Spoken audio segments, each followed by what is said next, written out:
Vous n'avez pas encore défaire le parti des médias? Martial Bilde sera en dédicace à la librairie Les Deux Cités samedi 22 octobre de 14h à 17h.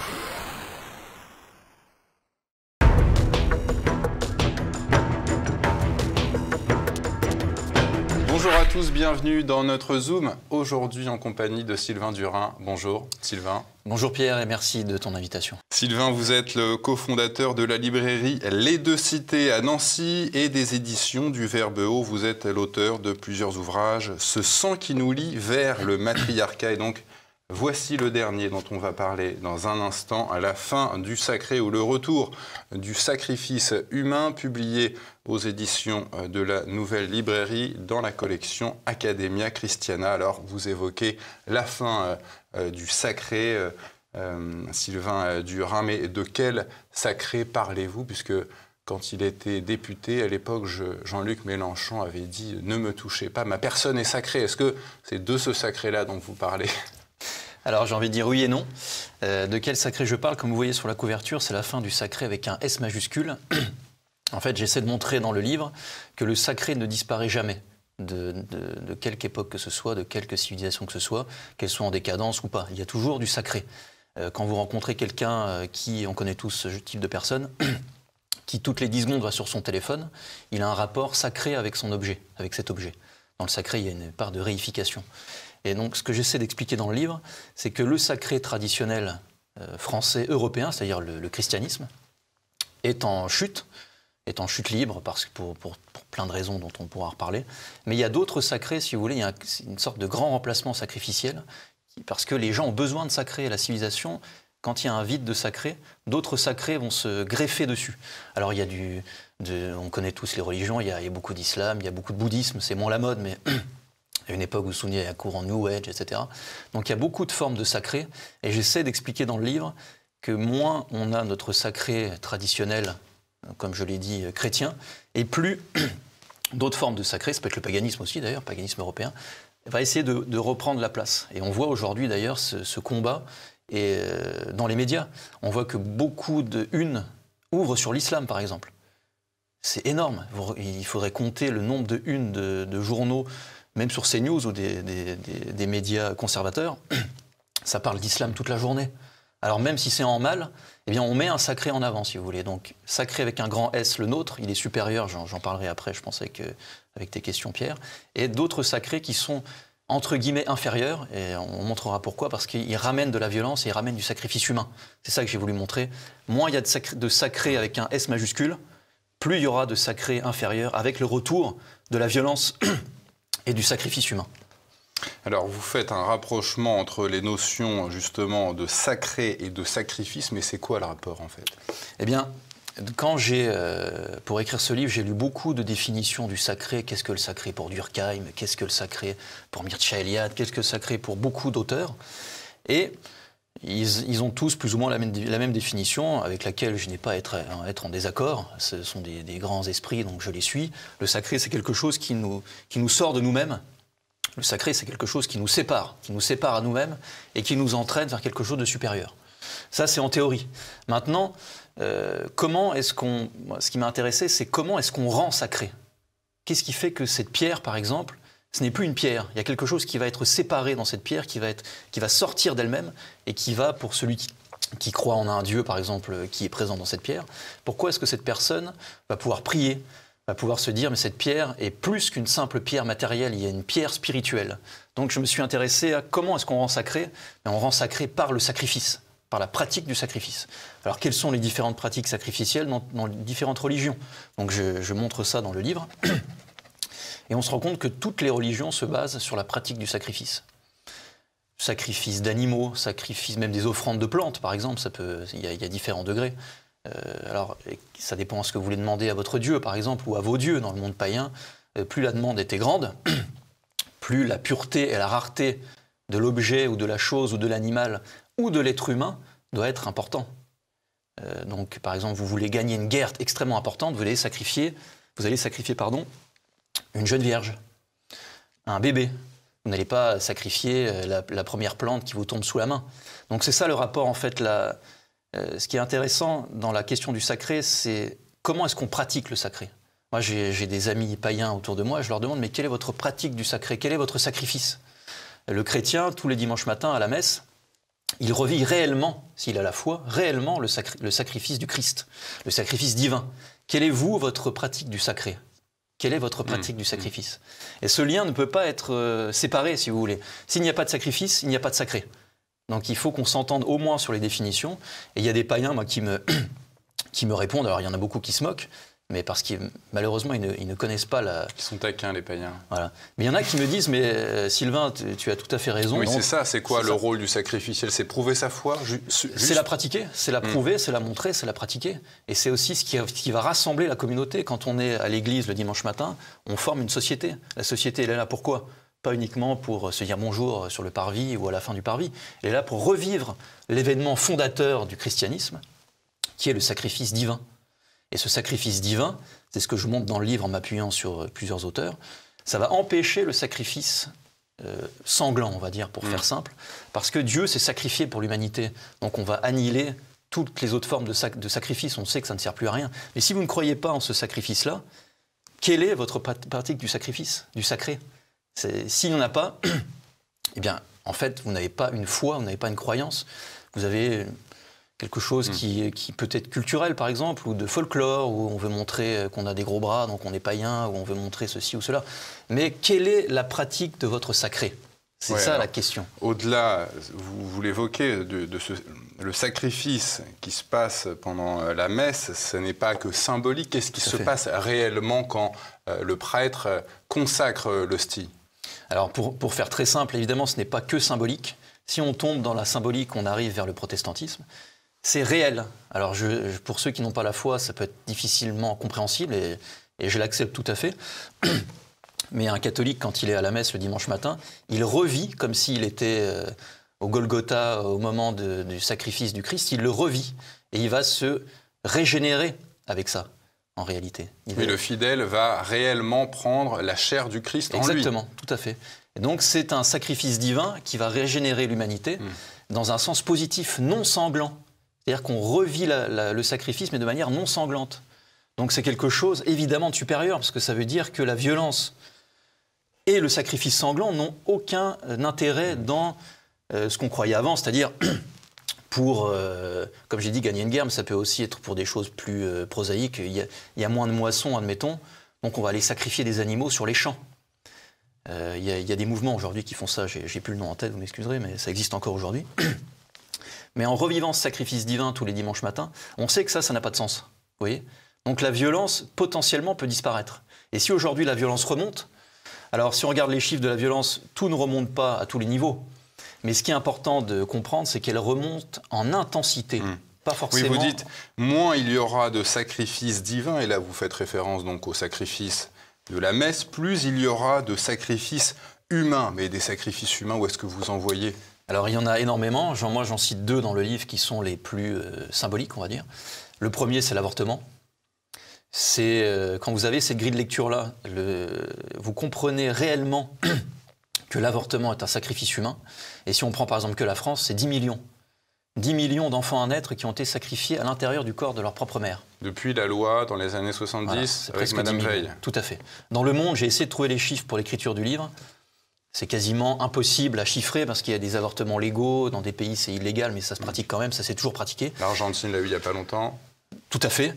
Mais dans des pays comme l'Ouganda, c'est évidemment impossible. Mais il y a quand même des pratiques. Moi, j'y suis allé en Ouganda et il y a des pratiques, entre guillemets, à l'ancienne. Des choses assez horribles d'ailleurs. Mais ça se pratique toujours. Ça s'est toujours pratiqué. Là, la différence, c'est que c'est industrialisé. C'est financé par notre argent, puisque c'est remboursé par la sécurité sociale. Et quand vous regardez des groupes qui se disent eux-mêmes sataniques, quand les États-Unis ont dit qu'ils allaient laisser le choix finalement aux États, aux gouverneurs de dire si c'est autorisé ou pas, ils ont dit mais nous, pour notre foi, on a besoin de nos sacrifices. Quelque part, ils sont cohérents en fait finalement. Ils savent très bien que pour leur Dieu, qui est un anti-Dieu, qui est Satan, ils ont besoin du sacrifice, ils ont besoin de l'avortement. Et l'avortement, il faut le comprendre, c'est un sacrifice rituel. 10 millions. Mais les femmes, et en tout cas les féministes les plus engagées, vous diront que c'est leur droit de femme à disposer de leur corps. Enfin, à disposer de leur corps, et puis aussi celui de quelqu'un d'autre qui est à l'intérieur d'elle. Qui n'est pas leur corps, du coup. C'est ça aussi la vision du sacré, c'est séparer les choses, c'est arrêter d'indifférencier les choses. Mais pour revenir sur la vision féministe, mais qui n'est pas seulement la vision féministe, c'est la vision globale actuellement où on va nous dire mais c'est pas conscient. C'est pas conscient quand une femme va avorter parce qu'elle a des problèmes d'argent, le père disparaît, il y a beaucoup ça, il y a beaucoup les pères aussi qui sont responsables de ça, et puis plein d'autres excuses. Mais la pratique du sacrifice est inconsciente par définition. C'est René Girard qui nous l'explique. Quand on désigne le bouc émissaire, c'est fait de manière inconsciente. Le jour où on en a conscience, ça n'a plus de sens de le faire puisqu'on se rend compte du mensonge. Ça, c'est le christianisme qui l'apporte avec la pratique du sacrifice divin, qui nous montre le mensonge du sacrifice. Donc évidemment, ça doit être inconscient. C'est ça qu'il faut faire comprendre. Je sais que c'est compliqué, mais le fait que ce soit inconscient, ça n'enlève pas la véracité du sacrifice rituel. Même ça le prouve. Parce que si c'était conscientisé, eh ben, les femmes le diraient, ce serait un meurtre. Et elles iraient en prison, vous voyez ? Donc il faut que ce soit inconscient. Peut-être aussi montrer que le problème de notre société, c'est que ce qu'elle a à offrir à une femme en détresse, c'est non pas de l'aider à élever son enfant, mais ça va être de le tuer. Oui, tout à fait. Mais là, c'est du cas par cas, après, si vous voulez. Moi, je ne suis personne pour dire à une dame qui veut se faire avorter qu'elle n'a pas le droit de faire, parce que dans la loi, elle a le droit de le faire. Mais si la société avait conscience de ce qu'on dit depuis le début, du rôle du sacré, du rôle une civilisation se base sur deux mamelles, sur deux principes phares. La base temporelle, c'est quoi ? C'est la famille. La base spirituelle, c'est le sacré. Les deux sont en lien par le sacrifice. Quand une femme en détresse, oui, parce qu'évidemment vous faites le lien entre la famille et le sacrifice. Tout à fait. C'est un lien qu'on trouve dans énormément d'exemples. D'ailleurs, pour le plus simple, ce sont deux concepts universels. Toute tribu, depuis le début de l'histoire de l'humanité, se fonde sur ces deux principes-là. Toute tribu a un système familial particulier et une pratique du sacré particulière, donc du sacrifice particulièrement. Et aujourd'hui, on voit bien que certains parlent de l'ordo ab chaos, vous voyez, cette volonté oligarchique d'imposer l'ordre par le chaos. D'imposer l'ordre par le chaos. Ils vont attaquer quoi ? Ils vont attaquer les deux mamelles, comme je vous le disais. La mamelle temporelle, mamelle symbolique, mamelle temporelle, la famille. Par exemple, le Covid, ils vont dire, alors c'est pas une loi, mais ça a été dit, un mineur peut se faire vacciner avec l'aval d'un des deux parents. Là, vous détruisez la famille, parce que s'il y a un désaccord, c'est l'affaire Dreyfus au sein des familles à tous les repas. Et ils vont attaquer quoi d'autre ? Le sacré, évidemment. Parce que pour le sacré, ce qu'on a dit avant, la pratique du sacrifice, le fait que la chrétienté soit non pas éclipsée, mais disons mise au banc, c'est-à-dire que vous êtes catholique, vous allez à la messe le dimanche matin, vous êtes quasiment d'extrême droite et un nazi en puissance, sauf si vous allez surtout dans certaines messes, évidemment. Donc on attaque ces deux fronts-là, vraiment les deux cités, quoi, si vous voulez. Le temporel, le spirituel, pour écraser la civilisation et en proposer une autre. C'est l'ordo ab chaos, vous créez le chaos avec la désignation d'un bouc émissaire. Ça n'est pas encore réglé. Il y a des petits boucs émissaires qui sont désignés. Pendant le Covid, c'était le non-vacciné, non-masqué. Aujourd'hui, c'est évidemment Vladimir Poutine. Ceux qui ne sont pas ukrainolâtres ou Zelensky-nolâtres, sans tomber à dire que Poutine a raison à 100% ou être russolâtre non plus. Mais on a des périodes comme ça de vision cyclique, si vous voulez, de l'ordo ab chaos. Et des petits boucs émissaires sont désignés au fil du temps. Et comme nous sommes dans un monde globalisé, mondialisé, c'est le mondialisme, comme dirait Pierre Hillard, le vrai mondialisme spirituel, eh bien on peut imaginer demain un bouc émissaire mondial. Regardez ce qui se passe en Arménie. Ça, c'est du sacrifice humain, je suis désolé. C'est acté par tout le monde. C'est acté par tout le monde, même s'ils ne le disent pas. Le fait de se cacher et de dire ça n'existe pas pour des raisons énergétiques, géopolitiques, qu'on peut comprendre, mais qui valident finalement, indirectement, donc qui valident le sacrifice humain aujourd'hui que vivent les Arméniens. Pourquoi personne ne s'en occupe ? Parce qu'ils sont chrétiens, évidemment. Ça rejoint ce qu'on disait, le vrai sacré, il faut le faire disparaître. Alors vous écrivez aussi qu'avec la modernité, le père a perdu son autorité sur la famille et sa complémentarité avec la mère. Pourquoi est-ce que vous dites que la disparition du père conduit à l'avènement d'un matriarcat sacrificiel? Alors là, il faut que je reparle des 3 niveaux. C'est vraiment ce dont je parle dans le livre, c'est ma méthode de travail. J'analyse la place du père dans les 3 niveaux, que j'appelle les 3 niveaux primordiaux, famille, politique, religieux. Et on se rend compte d'une chose, c'est qu'il y a 2 mondes en fait qui se font face. Il y a le monde archaïque, primitif, qui est repris, si vous voulez, en cycle par l'islam, le judaïsme post-chrétien, qui se base sur quoi? Sur un rôle de père qui n'est pas incarné dans la famille. Je fais très vite. Sur un rôle de père qui n'est pas incarné au niveau de la nation. Et sur un rôle de père, Dieu le Père, qui n'est pas incarné dans les religions archaïques ou dans les religions que je viens d'énoncer, par ces religions-là, par ces architectures-là. Ça crée du sacrifice, on l'a montré, quand il n'y a pas de... En fait, quand il n'y a pas de cette place du père dans ces 3 niveaux, on rentre dans une vision cyclique du monde. On est dans un monisme. Je ne vais pas utiliser des mots compliqués, à chaque fois on me dit que c'est trop complexe, mais là je suis obligé, on est dans un monisme métaphysique, c'est-à-dire que tout est un. Si tout est un, et si vous êtes dans une vision cyclique cosmique, c'est tout simple en fait. Le printemps revient, l'hiver arrive, etc. Vous n'avez pas de moyens humains de changer votre destin. Donc qu'est-ce que vous allez faire? Vous allez pratiquer le sacrifice. Vous allez demander à votre Dieu, qui est symbolisé par ce cycle, de lui changer les choses pour vous. Donc vous allez sacrifier une plante, un enfant, une jeune vierge, un animal, tout ce que vous voulez. Mais quand vous avez un monde qui est avec une architecture de père dans les 3 niveaux, vous n'êtes plus dans un monisme, vous êtes dans un dualisme. Il y a une séparation, c'est ça le vrai sacré, c'est le séparer. Il y a un Dieu créateur et une créature. Vous n'êtes plus dans un monisme circulaire, vous êtes dans une vision ligne droite, pour faire très simple. Donc ça crée le libre arbitre en réalité, ça crée la liberté humaine. Et donc la violence. Et donc si vous êtes libre de changer votre destin, vous n'allez plus sacrifier pour un Dieu, puisque vous êtes libre de le faire. Si vous n'avez pas de travail, c'est peut-être un peu de votre faute, pas que de la faute du voisin, du système, de Macron, etc. Tous les sujets sont comme ça. Et en fait, vous avez 2 mondes qui se regardent. Un monde de fatalisme, et là le paganisme rentre dedans, un monde de fatalisme qui se dit finalement le cycle éternel de l'humanité fait que oui, l'hiver va revenir, donc on ne peut rien changer nous-mêmes, donc le sacrifice revient, la violence revient. Et de l'autre côté, un monde patriarcal, donc matriarcat sacrificiel, là ça rentre en cohérence. Et de l'autre côté, le patriarcat, père dans la famille, père pour la nation, père au ciel, où là vous êtes dans un monde de liberté. L'individu, la personne a un rôle. Vous pouvez changer le rôle. Si on est là aujourd'hui à TV Liberté, c'est parce que les gérants, c'est parce que vous, en tant que journaliste, vous pensez que vous pouvez changer le cours de votre destin, puis d'une autre. Sinon, on n'a rien à faire ici, vous voyez. Si tout est dans le Kali Yuga de l'Orient, on peut rentrer chez nous, ça sert à rien de prier, et puis on va devenir tous les deux... on va monter une start-up et puis on va faire de l'argent, parce que ça n'a aucun sens, si vous voulez. Tout va de toute manière s'effondrer, vous voyez. Là, on a une prise sur notre vie. Une prise sur notre vie. Voilà. Est-ce que justement les moines, en s'enfermant, qui refusent le monde, est-ce que c'est pas cette attitude-là justement de refuser le monde? Alors là, je ne veux pas m'avancer sur la vie des moines parce que je ne la connais pas assez, mais c'est une vie religieuse, donc je pense qu'il y a beaucoup de prières aussi pour l'humanité.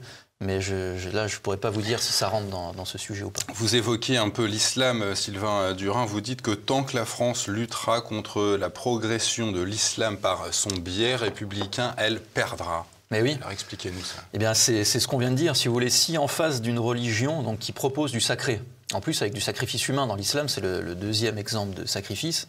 Moi, je pense que les attentats qu'on appelle faussement des attentats terroristes sont en fait des sacrifices rituels. J'invite vraiment à la lecture parce que je donne les exemples et on voit finalement que de manière inconsciente, encore une fois, ceux qui ont tué tous les attentats qu'on connaît, je ne vais pas les redonner de manière morbide, ils ont participé à des sacrifices rituels. Et cette vision cyclique de l'histoire, ils ont recoagulé un monde pour eux, c'est-à-dire le monde musulman, et ils ont recoagulé un monde, le monde républicain. Et en fait, nous, au milieu, les chrétiens, on est hors jeu. Et si vous voulez combattre l'islam qui a une vision du sacré par une vision, la République, qu'est-ce qu'elle nous dit? Oui, le laïcisme. Mais non, le laïcisme, ça ne marche pas. Ce que vous pouvez mettre face à une religion comme l'islam, c'est une autre religion. Alors moi, je vais vous dire le catholicisme. Vous pourriez mettre une autre religion pour voir ce que ça donne. Je vous invite encore une fois à la lecture. Mais ce qui peut contrer et même sublimer l'immigration, c'est le retour au catholicisme. Il y a beaucoup de musulmans qui se convertissent au catholicisme quand ils comprennent ce qu'on vient de dire, ces deux visions du sacré.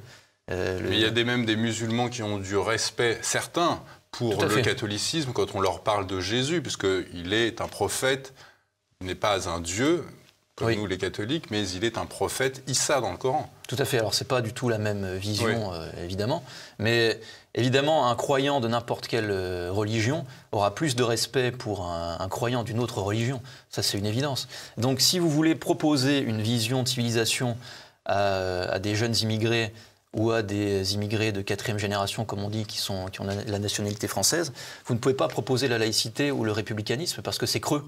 Il n'y a rien à l'intérieur. C'est quoi les valeurs de la République? Personne ne sait, même Mélenchon, il ne sait pas.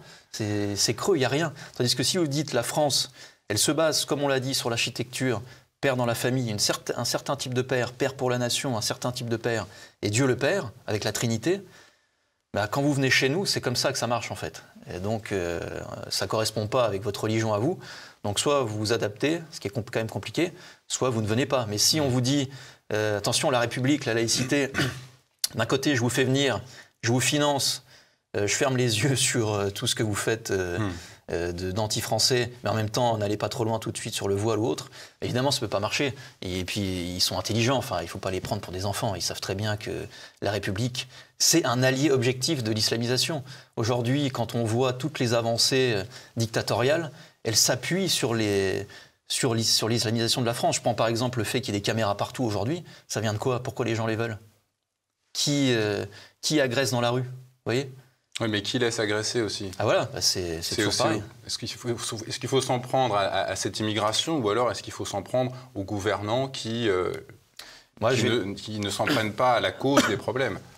Je veux dire, je pense que quand on parle des solutions, moi je prends les 3 niveaux. Le premier, c'est fonder des familles. Je pense en fait, tout ça, on n'a malheureusement pas pied là-dessus. On a pied sur 3 choses importantes.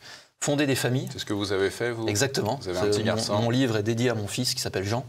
Que j'ai pu écrire ce livre pendant mon congé paternité, vous voyez. Et fonder des familles traditionnelles, c'est pas encore interdit en fait. Il y a beaucoup de choses quand on devient père ou mère de famille.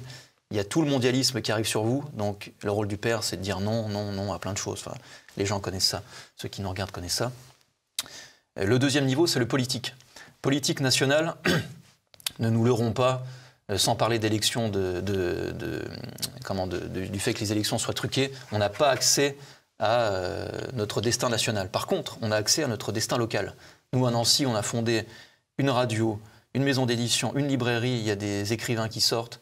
Localement, on commence à compter, culturellement, ça compte. Donc, et il faut aussi faire de la politique locale. C'est possible aujourd'hui, dans des jeunes de ma génération, ou même des plus jeunes qui sont bien formés, de prendre des mairies. C'est tout à fait possible et ça nous ferait respirer beaucoup. On trouverait des salles. Il y aurait moins de délire Covid, il y aurait peut-être moins demain de délire énergétique, enfin ça peut aller très loin. Et le niveau 3, c'est le niveau religieux, personne ne nous empêche d'aller à l'église, encore, pour l'instant. Donc on peut tous aller à l'église, moi je conseille évidemment les églises traditionnelles, mais on peut tous aller à l'église. Et finalement, ce qui se passera peut-être dans les 30 années à venir, c'est que le monde dont on vient de parler, républicain, islamo, tout ce que vous voulez, eh bien il sera là, et puis nous on sera là, on sera peut-être moins nombreux. Mais moi, je vois ce qui se passe, encore une fois, en Lorraine. Le réseau est assez solide, quand même. Il y a de l'entraide, il y a du culturel, il y a des amis qui se rencontrent. Enfin, c'est Gardez la vie, la flamme allumée. Alors, vous évoquez la notion également de Great Reset qu'on a souvent évoquée sur TV Liberté, cette fameuse grande réinitialisation promise par Klaus Schwab, le président du Forum de Davos. Pourquoi vous dites que cette grande réinitialisation ne se fera qu'au prix du sang ? Eh bien parce que la grande réinitialisation n'est pas économique actuellement. Ce grand reset, comme on dit, économique, a déjà eu lieu il y a longtemps, en 2008. Tout ça, c'est fini, on a toujours un train de retard. La grande réinitialisation, elle est au niveau religieux aujourd'hui. C'est ça qu'il faut bien comprendre. Elle est au niveau sacrificiel. Alors ça peut, encore une fois, paraître étrange, mais l'Arménie est un bon exemple. En fait, ça ne peut pas arriver d'une autre manière que dans la violence et dans le sang, parce qu'ils veulent changer les 2 socles dont je vous ai parlé tout à l'heure, famille, sacrée, pour mettre quelque part... Et je ne parle pas que de Klaus Schwab, hein, je parle vraiment il y en a plein, en fait. Un système. Voilà, c'est un système qui est en place, plusieurs oligarchies, etc., qui ne sont pas forcément toutes d'accord entre elles, d'ailleurs. mais en tout cas, le projet est là. Pour aller vers le monde nouveau, il faut détruire l'ancien, l'ordo ab chaos. Et encore une fois, pour détruire l'ancien monde, il faut avoir la pratique du sacrifice. Et le meilleur sacrifice, c'est vraiment morbide ce que je raconte, mais le meilleur sacrifice, c'est le sacrifice qui fait couler le sang. Parce que le sang... Comme ce qui s'est passé en 1700 avec la mort du roi Louis XVI. Exactement. Vous avez reçu François-Xavier Consoli pour son livre « La République contre la France ».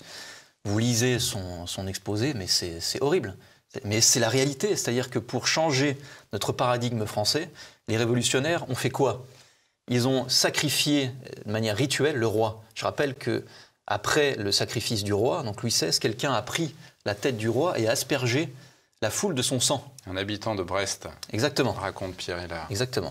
Monsieur Rabi, je crois, de mémoire. Donc ils ont tué le père, là on prend nos 3 niveaux, ils ont tué le père de la nation. Balzac disait que quand on a tué le père de la nation, on a tué tous les pères de famille. Et il se basait sur un système familial très particulier, pour faire très vite, système familial libéral, dans lequel le père était déjà indifférencié à la mère et aux enfants. Parce qu'il se disait, mais si on n'a plus à aller à la messe ou à entendre ce que nous dit Dieu, pourquoi est-ce que je vais écouter ce que me dit mon père? Vous voyez, c'est déjà le début. Et ensuite, ils vont remplacer Dieu le Père par un autre Dieu. Enfin, un autre Dieu, entre guillemets, quoi, avec un petit d, c'est du sacré inférieur, mais c'est du sacré quand même, avec le fameux être suprême. Et je le raconte dans le livre, l'être suprême se base sur les mêmes principes qu'énormément de dieux, déesses ou systèmes de dieux, des religions archaïques. L'être suprême qu'on retrouve dans le préambule de la Déclaration des droits de l'homme. Tout à fait. C'est pas du tout du délire complotiste. C'est pas Jésus-Christ, c'est quelque chose d'autre, l'être suprême. C'est quelque chose d'autre qui est basé sur cette vision cyclique du monde et qui demande des sacrifices. À partir du moment où vous avez détruit cette architecture, que vous l'avez remplacée par ce que je viens d'énoncer, vous êtes obligé de pratiquer du sacrifice. Donc ça donne Louis XVI et ça donne 1793. Et François-Xavier Consoli, dans son livre, montre vraiment les chiffres à l'appui et idéologie à l'appui, que c'est vraiment du sacrifice. C'est vraiment ça qu'il faut comprendre. C'est pas que de la violence contre des personnes qu'on n'aime pas. Il y a un projet métaphysique derrière. C'est une nouvelle métaphysique qu'on propose à la France. Et comme la France a une vocation universelle, qu'on propose au monde. Et terminons cet entretien, Sylvain Durin, avec cette citation de votre préfacier, Mathieu Raffray, qui est prêtre. « Le sacrifice du Christ est le point refondateur de l'humanité, le début du grand retour de toute chose vers le Père. » Donc le retour du Père comme fondement au retour de notre civilisation. Exactement. Je remercie l'abbé Raffray qui m'a fait l'honneur de sa préface. Que nous dit-il en réalité? Il se base sur saint Thomas d'Aquin. Ça doit nous habiter tous, c'est-à-dire que dès qu'on fait quelque chose, quelle est la finalité de cette chose? Et nous, quelle est notre finalité? Je vous ai dit que le sacré, c'était ce qui nous sortait de nous-mêmes, ce qui nous sortait à nous-mêmes, même, on pourrait dire. Où est-ce qu'on va aller avec cette sortie? Est-ce qu'on va aller dans un mouvement perpétuel, cyclique, vers nous-mêmes? Alors, on va mettre des faux dieux dedans, on va mettre Gaïa, on va mettre plein de choses.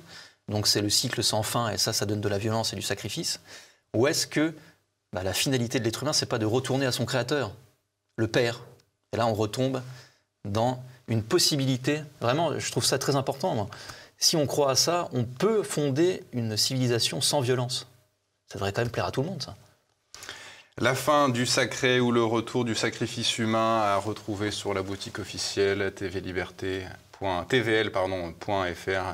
On distribue votre ouvrage. Merci Sylvain Durin d'être venu sur notre plateau. Merci.